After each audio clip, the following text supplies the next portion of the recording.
Welcome to the Practicing Accountant Podcast, your go-to resource for transforming your accounting practice. This podcast is for accountants ready to take control of their business and build their ideal practice by mastering the essentials, setting the right prices, defining a powerful niche, and selling with ease.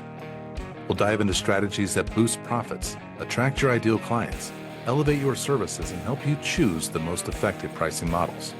We are champions for efficiency, value, and intentionality, and adversaries of people-pleasing, bad clients, and complacency. We provide actionable strategies to help you break the hamster wheel of typical accounting work. The mission of the Practicing Accountant Podcast is simple: to enhance your experience as an entrepreneurial accountant and help you turn neglected practices into a thriving business. So, if you're ready to level up your practice, this podcast is for you. Tune in and let's get to work. Here we are, a week away from busy season when we're recording this, and I was sharing a little bit with you. There's always some aftershocks. You know, if you want to say that busy season was the earthquake, you know, the following weeks there's still going to be aftershocks, and they might come in the form of, I'll tell you, out of my client base, and that doesn't mean my clients. It just means people that either work for my client or my client knows. I've heard of at least 6 people getting fired in the last week. And so it's not like I work with everyone. So it's not like I can say like, that's, all there is. But if you just take me and the percentage of the people I work with and extrapolate that, there's probably a lot of people on the market right now looking for work. There's workflows that are being analyzed, processes that are being retuned, and the aftershocks will continue probably through at least the rest of this month. And then hopefully those aftershocks turn into opportunities. How's that? I like it. Is that positive? I agree. We'll hope. Yeah. We'll hope. But one thing I want to talk about today were dials. And I used to have it. I used to have a dial on my desk that went up to 11, kind of a nod to Spinal Tap and having the amp that goes up above 10. But I gave it to a client. And the client I gave it to is right now heavy in business development and in trying to grow a business. And we had some conversations around business development, and we did some role play where, it was, imagine a lunch, and he was him and I was a prospect or a referral source, potential referral source. And we did the whole thing, like, come in, sit down. And I even pretended like I was eating while we were doing this role play and taking a drink of a fictional beverage and, whatever, just had this conversation with him.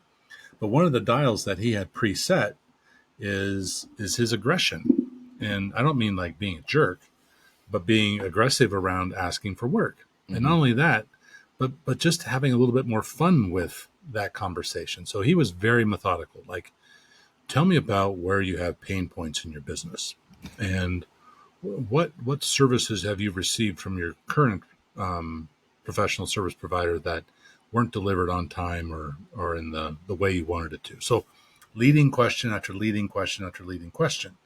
And, for a prospect or referral source, like, they're bored with that shit. Yeah. Like, they know what you're doing. Yep. Like, they know you're trying to sell them. They know that you're trying to make them a client. Like, do we really have to go through all that dog and pony bullshit?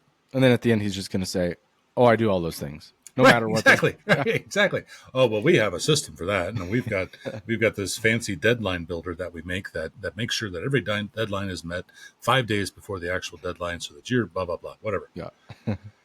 But the dial for him was, just get out and say it. Like, I want to work with you. Like, what could I need to do so I can work with you? Like, turn that dial up. And so I gave him my little Spinal Tap dial that I had that hopefully he's using, and he carries it around in his pocket now. And when he goes to these meetings and has these discussions, the homework was he's got to pull out the dial and he's got to decide if he's going to set it towards loose, which would be kind of like what I just described. Like, hey, I want to work with you. What do we got to do? That would be like a 10, maybe, right. Maybe not 11, but like a 10 on the loose dial versus this very rigid, formal dance that he had created where he had to build the pain. He had to justify, how he's better. He had to identify where the pain points were. He had to ask and probe and use spin selling to get down to the core problem. Like, or just fucking come out and say it. Like, I want to work with you. What do we got to do to make that happen? Well, we're accountants. We are process driven. So can't blame them, but it is something to unlearn for sure. Yeah, don't blame them at all. The interesting thing is, this individual I work with, and I'm not giving away anything confidential here by saying this, and I don't want him to feel bad by it, but he comes out of a big firm, and big firm that has lots of growth and revenue, and the thing that I think a lot of accountants take for granted is whether or not the partners that they are either one of or look up to or work with really aren't that good at business development. They really haven't been trained. They haven't been, because a lot of the work just comes when you're in a bigger place. The work just kind of shows up. Like the phone rings, the email comes in, a referral comes in, a golf outing happens. Just your name and the brand itself draws in business. Like you don't have to work hard for business when you're in those bigger places. Yeah. If leads are coming in, you don't have to work that hard to sell. No, you just show up. You just fill out the RFP and say, yeah, we'll do it for this. Yeah. And then it's whoever's got the nicer box at the Avalanche game, gets the business, or whoever did the most schmoozing along the way. Yeah.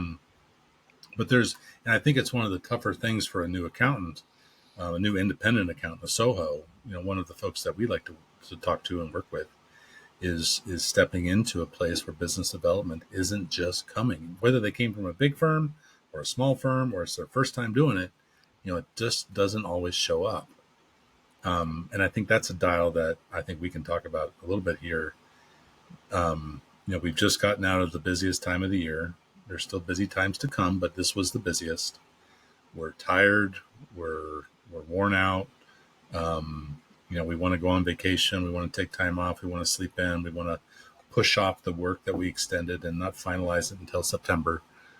But there's a dial for everything. And I think there's a dial for business development that usually in this month and next month is usually set low. And by low, I mean like a 1 or a 2. Like you might go to a happy hour. You might play golf. You might, intentionally create something in the next month or two. But I think the opportunity, and I know you believe, the opportunity is to crank that dial up now. Start scheduling things, start creating momentum so that you are finding more of the ideal clients to replace the ones that I know. There's a lot of accountants out there that are looking at their list and saying, fuck that guy, and that guy hasn't paid, and that guy didn't give me information. You're cool. And this business didn't respond, and they didn't value me. And, there's a lot of business on your book of business that you would prefer not to have to ever look at, see, or be involved in again. When do accountants typically turn up their business development dial? It's like, probably January, right? No. I think the big period is late May, and then June, and then July is like a dead month. Half of June and July are dead months to accountants for the most part. And then August, I think there's a conflict between getting ready for September and doing business development.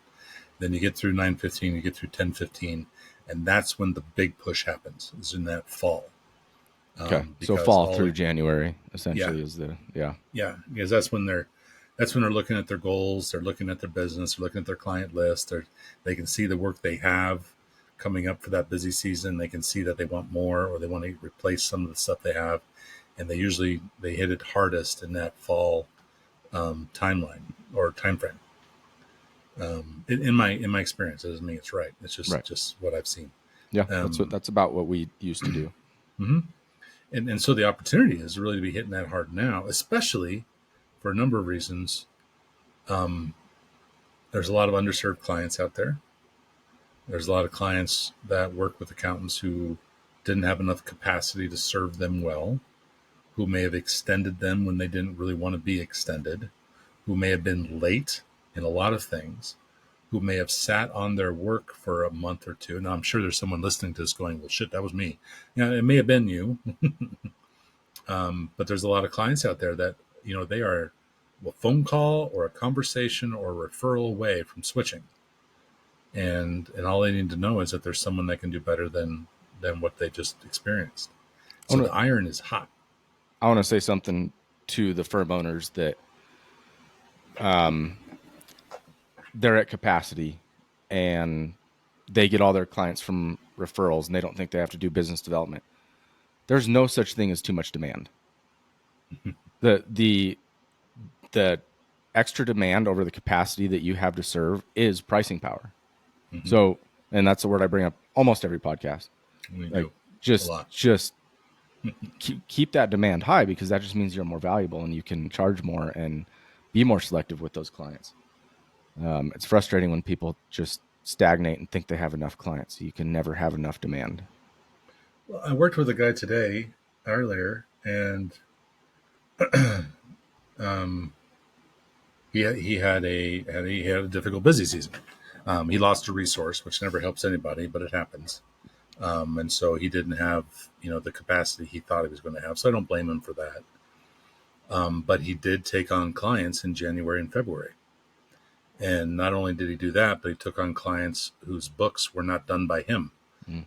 Someone else did the bookkeeping, or the owner of the business, a small business, did their own, accounting in Excel. And so it's a mess. And so he took on work that he knew was likely going to be messy. He priced it at basically his normal rates, and it almost killed him. I mean, he worked his ass off. He made more money than he's ever made, but he also worked harder than he probably has. And if you rewind the tape on that and say, okay, where did this go wrong? First of all, people pleaser.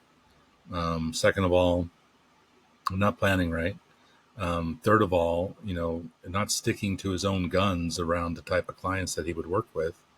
And fourth, it's just because the work showed up. And there's that mentality of, we'll figure it out. We'll get it done. It always gets done.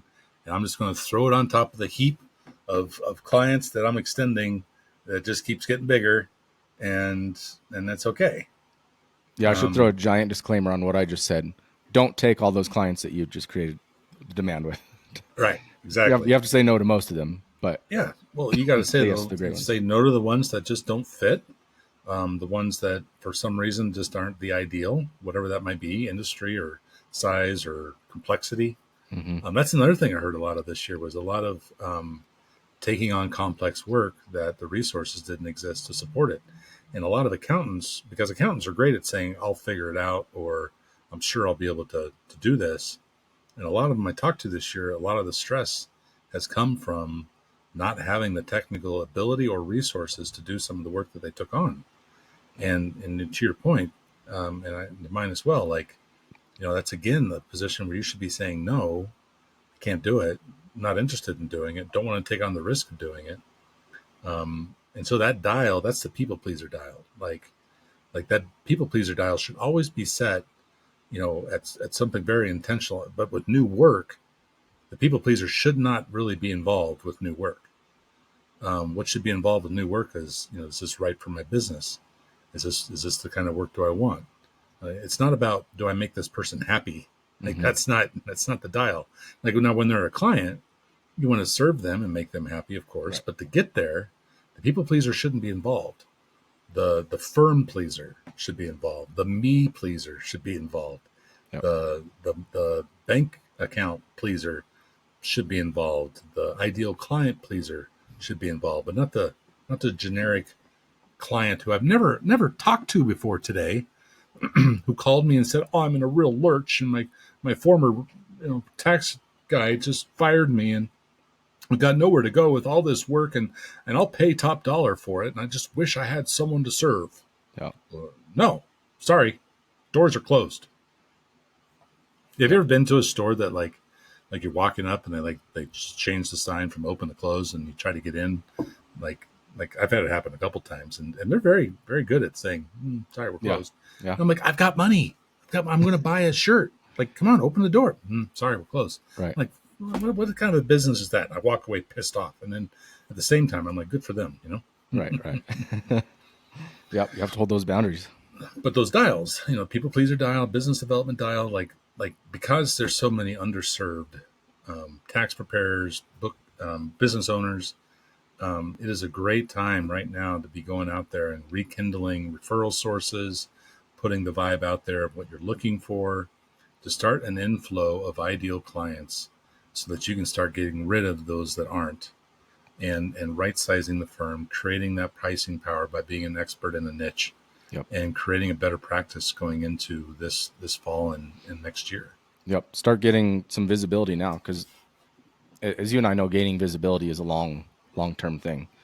Mm-hmm. And when you need to tap into something other than your referral sources for clients, you're going to wish that you had some sort of pipeline set up long before.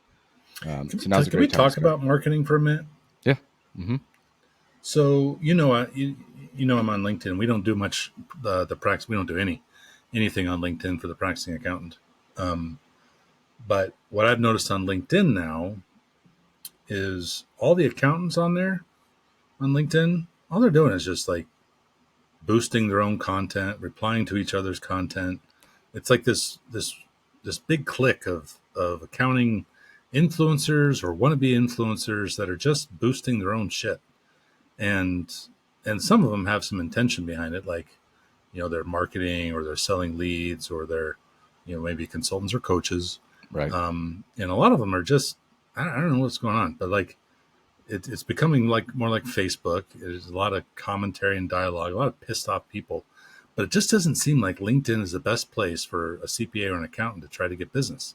That's a great place for them to talk to other CPAs trying to get business And commiserate about how difficult it is to get business. And, you know, let me get another click or two and just be seen on LinkedIn, I guess. And at the same time, you and I both know Facebook is very similar in the sense that, you know, there is definitely a group of folks, of accountants, that are using each other, supporting each other, talking about things together.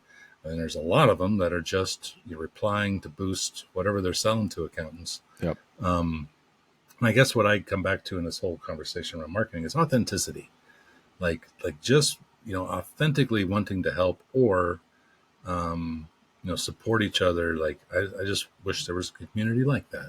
Yeah, I do too. That'd be great. No, yeah. I think, and tax Twitter is the same way. It's a bunch of accountants talking to each other. And maybe that's the purpose. Maybe, and that could be the algorithm that we see as well, because we are accountants. We're not, you know, a HVAC company. So maybe we would see a different algorithm, different curated content coming to us. But yeah, I agree with that. So I guess the reason I bring this up is, you know, what purpose does an accountant have with LinkedIn? I have one client who's a virtual CFO, and he puts out, not daily, but at least every other day or so, he puts content out on the LinkedIn, and he's targeting a specific niche. And you know who, you know, replies and likes his stuff? Accountants. Yeah. It's just accountants. Yeah. And I feel bad for him because he's putting so much time and energy into it. No, he delegates it for the most part, but money. And you know, it's good stuff. Like, it's really worth reading if you were in his niche, but the niche doesn't get to it. Right. They don't see it, or maybe they see it and maybe they don't at all. And, you know, the question is, you know, do the business owners, the folks that are in these niches, do they go to LinkedIn to find their accounting resources? No, what I've noticed is where we get the most traction is in industry specific Facebook groups. So you can find a Facebook group for anything. So go to, you know, Whatever HVAC it is, contractors, yeah. pro or whatever, and join that group, and don't just start posting your website in there. You know, answer questions that people have about payroll, Right. about tax things, about bookkeeping. And then if you're in there long enough and you contribute enough, people will start to recognize you. But that's a long game, and you have to start that now so that you can pull from that. But you build trust, right? Like, you Yep. go in there and you're seen as someone who really cares about that niche. You're providing valuable information. If someone wants to reach back out and connect with you as possibly a service provider, great. Mm-hmm. But you go in there authentically to serve, and I think that's something then in marketing that accountants need to learn. Instead of wasting their time clicking through and liking their own stuff, like, they need to be in the groups that they're trying to niche with and not distracted by influence or likes from other accountants and boosting their stuff so that only accountants see it. Right. And Another client, I love him. I've known him for a very long time. But he just does not like networking. He does not, I mean, which is my bias is towards networking and going out and getting those clients you want. And he's done some of it, don't get me wrong, but he just doesn't like it. He hates it. And if he could choose, he would rely on some other form, and social media is what he would prefer to use. Well, that's not working for him. So now he's turned his attention to website. And so, all of his blogs and everything he writes has got certain SEO in it so that it can get picked up by the algorithms and hopefully show up in someone's top page of Google searches. But the problem he has is he has about 300 or so individual visits to his website every month, and they spent like 40 seconds on his website before they went somewhere else. And so he started tweaking things like, a better landing page or maybe more video, and he's gotten them up to like the average stay is now like a minute 20 or a minute 30, which is actually pretty good, I think, for a website. Yeah. And so now it's just a matter of how do you convert them. So he's got to turn up his dial around, creating a better funnel, more things to click to get to that phone call that's going to give him a verified lead, and hopefully to do business for him. But I think there's a lot of dials to turn in business development, whether you turn up LinkedIn, turn up Facebook, turn up your SEO, turn up your landing, turn up your funnel, turn up your networking, turn up your branding, turn up your niching, turn up which Facebook group you're a part of, which conventions you go to. All of those are dials.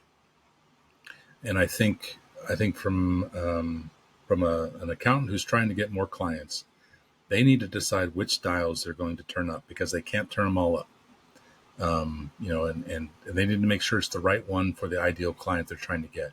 And if they're turning up their dial for ideal client in LinkedIn, stop following accountants and start following those potential clients that you want.